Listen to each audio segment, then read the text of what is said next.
My name is Jordi Riba. I'm a psychopharmacologist and neuroscientist based in Barcelona.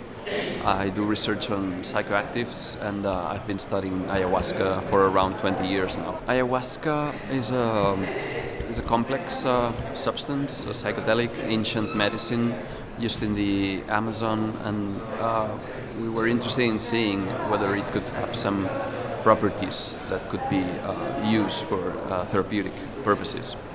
So after many years studying mechanism of action of ayahuasca, we've seen that it's able to modulate areas in the brain that are involved in the processing of emotional memories. And we've recently conducted a study showing that it can induce very rapid improvements in depressive symptoms in patients that do not respond to usual medications. More recently, we have conducted in vitro experiments with the active principles present in ayahuasca, and we've seen that they stimulate the growth of new neurons in the mammalian brain.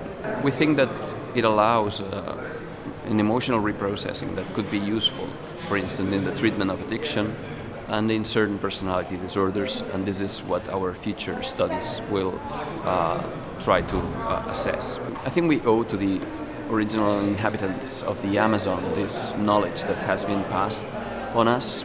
For many years, the use of psychoactive was frowned upon in Europe and in North America. But if they had been using ayahuasca, in this case, for many centuries, there had to be some good reason for it. Ayahuasca is being used to facilitate introspection, self-knowledge, so it's a different approach. It's not based on religion. It's probably not anymore a rite of passage.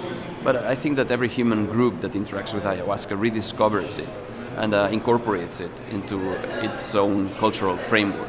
It's an unavoidable marriage, this traditional knowledge and the modern tools we have to approach.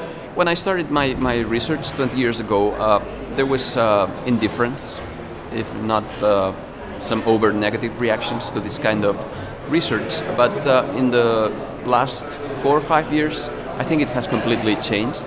They've seen that we can do good science, and we are able to demonstrate that the substances actually modulate the dynamics of the human brain, and that they show promise. So now the feedback I'm getting is very positive. So I get more and more health professionals approaching me and saying that they would like to participate in studies. Society is becoming more open to what these substances might offer, and the original stigma that we were living with in the past decades is gradually disappearing, and it's being substituted for evidence-based data. The society at large, if you can show them in an understandable and manner and following adequate methodology that the substances in certain specific cases could be used as medicines, they will be